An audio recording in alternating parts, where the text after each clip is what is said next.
Imagine moving your family into what you thought was your dream home, only to be harassed, beaten, and framed by corrupt cops until your Navy SEAL brothers arrive to turn the tables.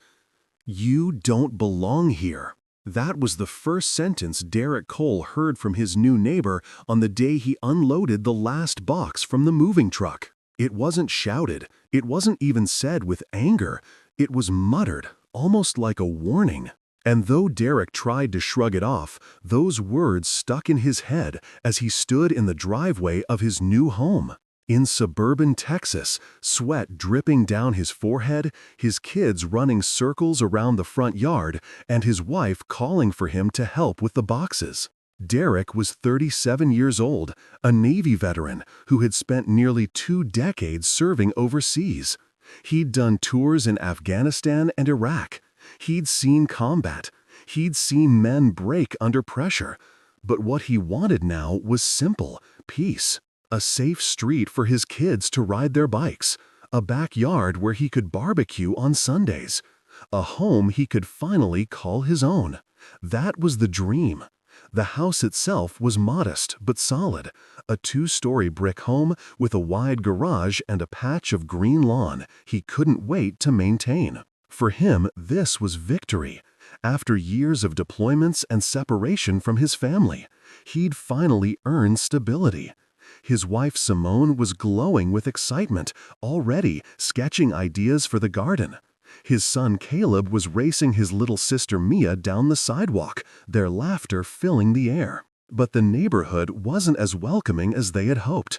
Some neighbors waved politely, but others lingered a little too long, staring in silence. Derek noticed curtains shifting when he walked by, and the hushed conversations that seemed to stop whenever his family appeared. That evening, as Derek sat on the porch with a cold beer, a man in his late 50s walked up, slim build, clean polo shirt tucked into khakis, clipboard in hand. He introduced himself as Mark Ridley, president of the Homeowners Association. "Mr. Cole," Ridley said, his voice clipped, "I just want to welcome you to the neighborhood. We have a few standards here that we take very seriously. I'll send you a copy of our regulations." Derek smiled, trying to keep things cordial. "Appreciate that. I take care of my home.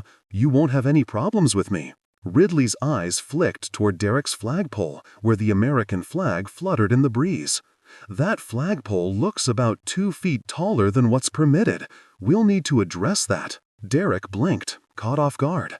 "I served under that flag for nearly 20 years. I'm not lowering it." Ridley gave a thin smile, the kind that wasn't friendly. "We'll see." That was the first crack in the picture-perfect neighborhood Derek thought he had bought into. Within days, Ridley was back. This time it was about the trash cans being too visible from the street. Then about the basketball hoop in the driveway. Then about the children's laughter being too loud in the evening. It was never ending. Simone tried to reassure him. "He's just the type who needs control. If we ignore him, maybe he'll back off." But Derek knew better. He'd seen men like Ridley before, the kind who pick at you, test your patience, and push you until you react. One afternoon, as Derek was washing his car in the driveway, Ridley approached again. "You might want to watch how often you have visitors," Ridley said, glancing at Derek's cousin who had stopped by. "This isn't that kind of neighborhood." Derek put the sponge down, his jaw tightening. "What kind of neighborhood is that?" Mark Ridley held his gaze for a moment before replying. "One with standards." Then he walked away. The comment stung. Derek had fought too hard in his life to let someone like Ridley make him feel like an outsider in his own home. He told himself he wouldn't let this man drag him into a fight, but something told him this was only the beginning.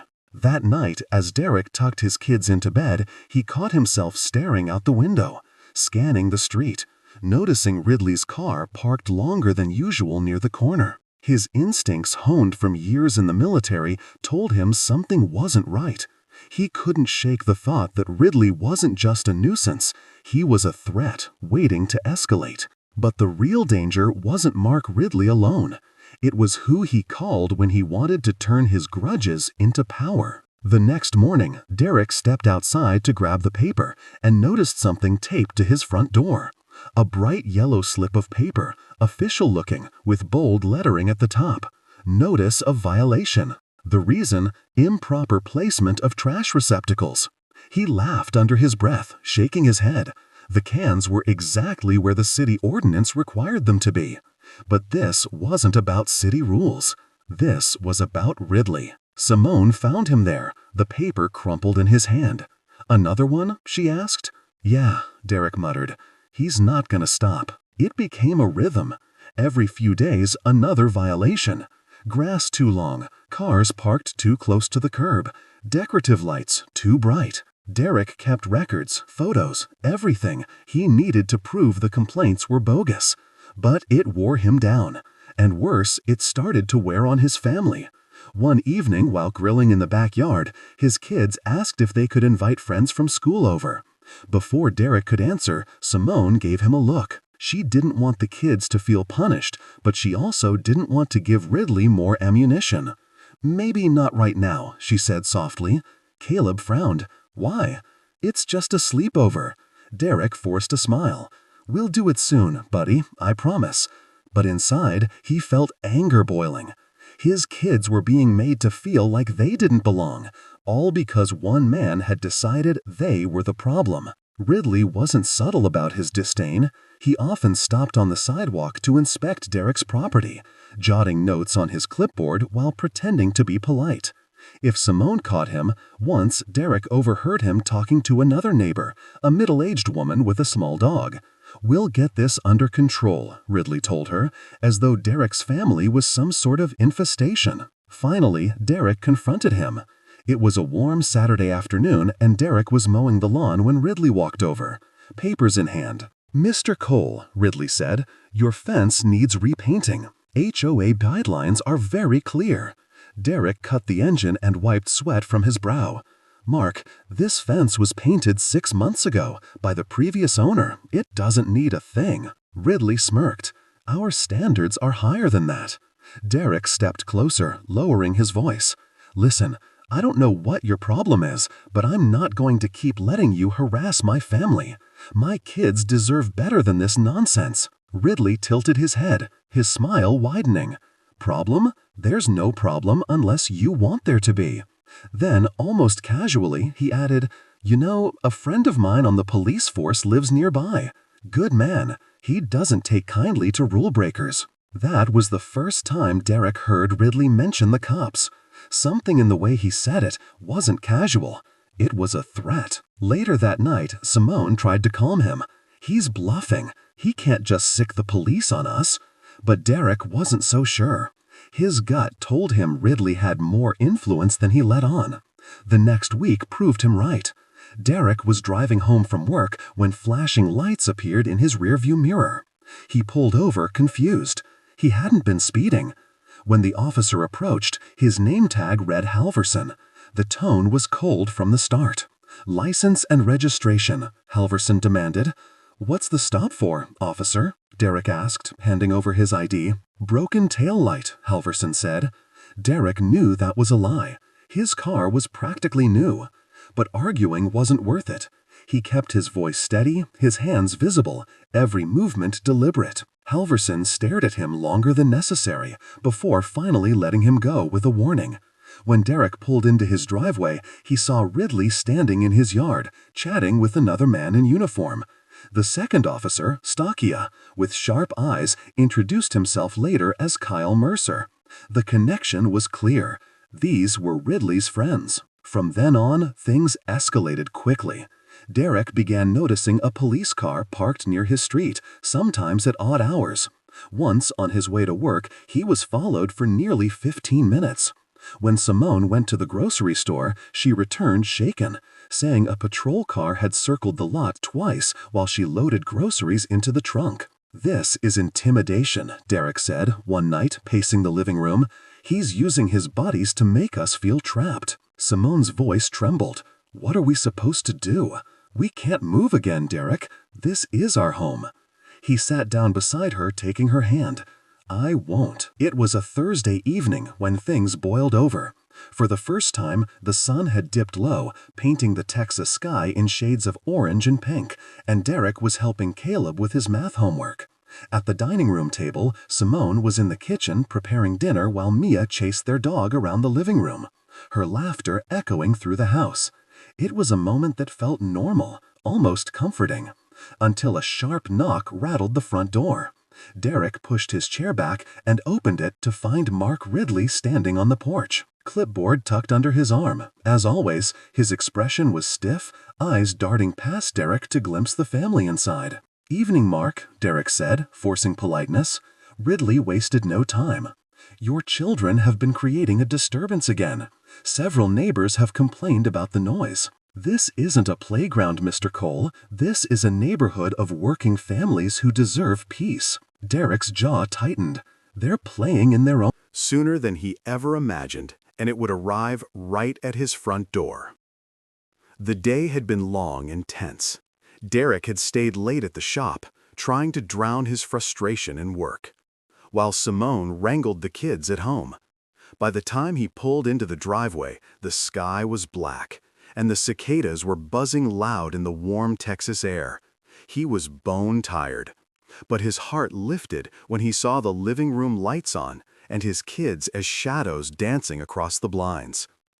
Home was supposed to be his sanctuary. He'd just set his keys on the counter when a thunderous knock rattled the door. Simone froze in the kitchen. Caleb and Mia peeked out from behind the couch, their bedtime routines interrupted. Derek's instincts flared instantly. This wasn't a neighbor. This was something else. He opened the door and found Officers Halverson and Mercer standing there, flanking the porch like wolves. Their expressions were hard, their posture rigid. Behind them, Mark Ridley stood back with his arms folded. A smirk plastered across his face, as if he'd been waiting for this moment.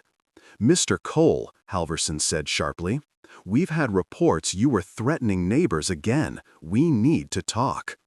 Derek kept his tone even. "I haven't threatened anyone. This is harassment, and you know it." Mercer stepped forward. "Step outside, sir. We're not asking." Simone's voice rang out from behind Derek. "He doesn't have to go anywhere." "Do you have a warrant?" Neither officer answered. Instead, Halverson shoved Derek in the chest, pushing him backward onto the porch. The sudden movement sent the kids screaming. Derek stumbled but caught himself, his training snapping into place. He raised his hands, palms open. "Don't touch me," he said firmly. "I'm not resisting." Mercer grabbed Derek's arm and twisted it behind his back, slamming him against the siding of his own house. The sound of his shoulder hitting the wall echoed in the quiet street. "Daddy," Caleb cried from the doorway, tears streaming down his face. Simone rushed forward, but Halverson blocked her path. "Stay back, Mom, unless you want to be arrested too." "This is my husband," she screamed. "You can't do this in front of our children." Derek gritted his teeth as Mercer forced his arm higher. Pain shot through his shoulder, but he refused to cry out. "I served this country," he growled. "I bled for it, and this is how you treat me?" Ridley's smug voice carried from the sidewalk. "Maybe you should have thought about that before moving here." Halverson slammed Derek's legs out from under him, sending him crashing onto the porch. His cheek scraped against the concrete as Mercer drove a knee into his back. Simone's cries filled the air. "Stop resisting," Halverson barked, even though Derek hadn't lifted a finger in defiance. "I'm not resisting," Derek shouted, his voice hoarse. "You're assaulting me in front of my family." The children's sobs cut through the night, piercing and raw. Neighbors' porch lights flicked on, up and down the street, shadows gathering behind curtains, but no one came outside. No one intervened. Simone screamed again. "Somebody call 911. They're beating my husband." Halverson pressed harder, pinning Derek down, while Mercer yanked his wrists into cuffs so tight they bit into his skin. The officer stood him up roughly, his shirt torn, blood trickling from a cut above his eyebrow. "You're under arrest for disorderly conduct and resisting," Mercer sneered. Derek stared at him, his chest heaving. "You know damn well that's a lie." Halverson shoved him toward the patrol car. "Tell it to the judge." As they dragged him away, Derek locked eyes with Simone. Her face was streaked with tears, her arms wrapped protectively around the children. He tried to reassure them with a look, but the sight of their fear cut deeper than any wound. Inside the cruiser, Derek's mind raced. He thought of all the battles he'd fought overseas, the enemies he'd faced, the bullets he'd dodged. None of it compared to the humiliation of being brutalized on his own porch while his children watched. This wasn't war. This was something colder. The ride to the station was silent, except for the crackle of the police radio. Mercer glanced at Derek in the rearview mirror, a smirk playing at his lips. "Shoulda kept your head down, hero." Derek clenched his fists, swallowing the fire in his chest. He wasn't afraid for himself. He had survived worse. But the thought of his family alone, with Ridley circling like a vulture, gnawed at him. Back at the house, Simone sat on the floor, with the kids huddled in her arms.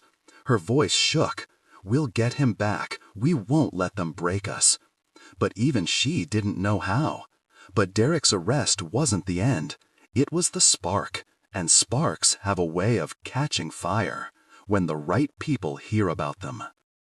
The next morning, Simone sat in the kitchen, staring at her untouched coffee, her hands trembling. She'd barely slept. Every time she closed her eyes, she saw Derek's face pressed into the concrete, his voice shouting that he wasn't resisting, the kids crying as police dragged him away. Her phone sat on the table, filled with unanswered texts from worried relatives, but none of them knew what to do, and truthfully, neither did she. At dawn, she dressed the children quietly and drove to the county jail. They sat in the back seat with wide, fearful eyes, clutching their backpacks, even though they weren't going to school. When Derek finally walked out, bruised, cut, his wrists raw from the cuffs, Mia ran to him sobbing into his stomach. Caleb hugged his leg fiercely, whispering, "I thought they were gonna take you forever." Derek bent down, pulling them close. "Despite the pain, I'm here. I'm not going anywhere." He kissed Simone on the cheek, noticing how pale she looked. "They didn't break me," he whispered, "not even close." But the damage was deeper than bruises. At the station, officers had booked him on charges of disorderly conduct and resisting arrest. When Derek asked for the incident report, the words made his stomach turn. Subject became combative, refused lawful commands, attempted to strike officers. None of it was true. The lies were written as fact. Simone read it too. "They're rewriting the story. They're making you the criminal." "That's what they do," Derek said bitterly. "They control the paper trail. Without proof, it's their word against mine." By noon, the gossip had already spread through the neighborhood. As Derek limped across his yard to retrieve the trash cans, he noticed neighbors whispering, staring from behind their fences. One man shook his head, like Derek was some cautionary tale. Another ushered his kids indoors. Ridley, of course, strolled down the sidewalk with his usual smugness. "Tough night?" Ridley asked, feigning concern. Derek ignored him and kept walking. "You should think about moving," Ridley called after him. "Would be easier on everyone." Derek's fists clenched, but he forced himself to stay silent. That was exactly what Ridley wanted, an outburst he could twist into another accusation. Later that day, Derek tried calling the police department to file a complaint. The desk sergeant cut him off almost immediately. "Mr. Cole, our officers followed protocol. If you feel otherwise, you'll need to file through the proper channels." "And what are those channels?" Derek asked. "Internal review," the sergeant replied flatly. "But I'll warn you, these cases rarely move forward." In other words, don't bother. Simone sat with him that night, holding his hand, as he stared at the bruises on his arms. "We can't fight this alone. They've already decided what the truth is." "We need help?" Derek asked. "A lawyer. The HOA's got money. The police have the department backing them. It's us against the system. She was quiet for a long time before finally saying, "What about your old team?" Derek looked at her, caught off guard. He hadn't thought about those men in months. They had all scattered after leaving the Navy, some to private security, some to civilian jobs, some disappearing altogether. But they weren't just men he had served with. They were brothers. And if anyone understood loyalty, it was them. "I don't want to drag them into this," Derek said softly. Simone squeezed his hand tighter. "They'd want to know. They'd want to stand by you. Isn't that what you all swore?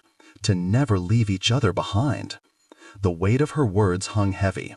Derek remembered nights overseas, sitting shoulder to shoulder with men who promised to fight for him as he would fight for them. He remembered Ethan McGraw's voice, steady in chaos. "We protect our own." He glanced at his phone on the table, his thumb hovering over the contacts list. He didn't know what to say, how to explain that the enemy wasn't overseas anymore. It was right here, wearing badges and wielding clipboards. Before he could decide, Caleb padded into the room, rubbing his tired eyes. "Dad, are they gonna come back?" Derek pulled his son into his lap, holding him close. "Not if I can help it." But deep down, he knew Ridley and his allies weren't finished. The beating wasn't the climax. It was just their opening move. And if Derek didn't act soon, the next attack might be worse.